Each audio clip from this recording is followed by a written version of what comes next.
रोटी film का एक गाना है, 1974 की फिल्म है। नाच मेरी बुलबुल पैसा मिलेगा, कहां कदरदान हमें ऐसा मिलेगा। ऐसी जनता जब मिल जाए तब बुलबुल को नाचने की भी जरूरत नहीं। अंडमान निकोबार का सेलुलर जेल है, यहां से परिंदा भी बाहर नहीं जा सकता। जिसे यहां कैद मिली उसने जीवन का दूसरा सूरज नहीं देखा। बहुत से स्वतंत्रता सेनानी लौटे ही नहीं, कुछ लोग लौटे मगर माफी मांगने के बाद। कर्नाटक की 8वीं कक्षा के कन्नड़ भाषा पाठ्य पुस्तक में सावरकर पर एक अध्याय है। इसके एक पैराग्राफ में लिखा गया है कि जिस कमरे में सावरकर को रखा गया था उसमें एक भी छेद नहीं था, पर एक बुलबुल उनके इस कमरे में आती थी और सावरकर उसके पंखों पर बैठकर जेल से बाहर निकलते थे ताकि वो अपनी मातृभूमि को देख सकें। यह भी कितना गलत है कि सावरकर को जिस कमरे में रखा गया उसमें एक भी छेद नहीं।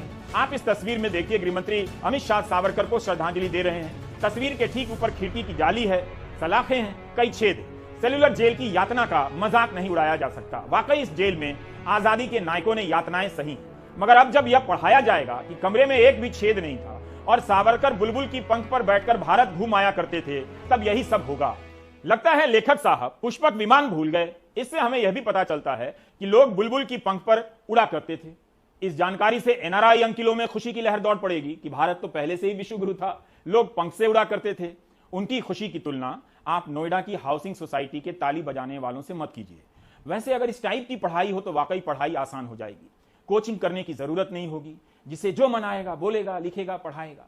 आप दर्शक भी पीपल के पत्ते पर बैठकर अपने गांव चले जाया कीजिए। कल्पनाओं के जरिए हवाई जहाज या ट्रेन का किराया बचेगा। गांव से वापस आते समय पीपल का पत्ता वहीं छोड़ दीजिए, जामुन की टहनी पर बैठकर आ जाइए। कोई बचपन से मगरमच्छ से गेंद छीन ले रहा है, कोई बुलबुल के पंख से भारत की यात्रा कर रहा है। सावरकर का मामला सीरियस हो जाता है। अभी तक उनकी माफी पर ही झगड़ा होता था कि सच्चे वीर हैं या माफी वीर हैं, लेकिन बुलबुल का पंख आ गया है।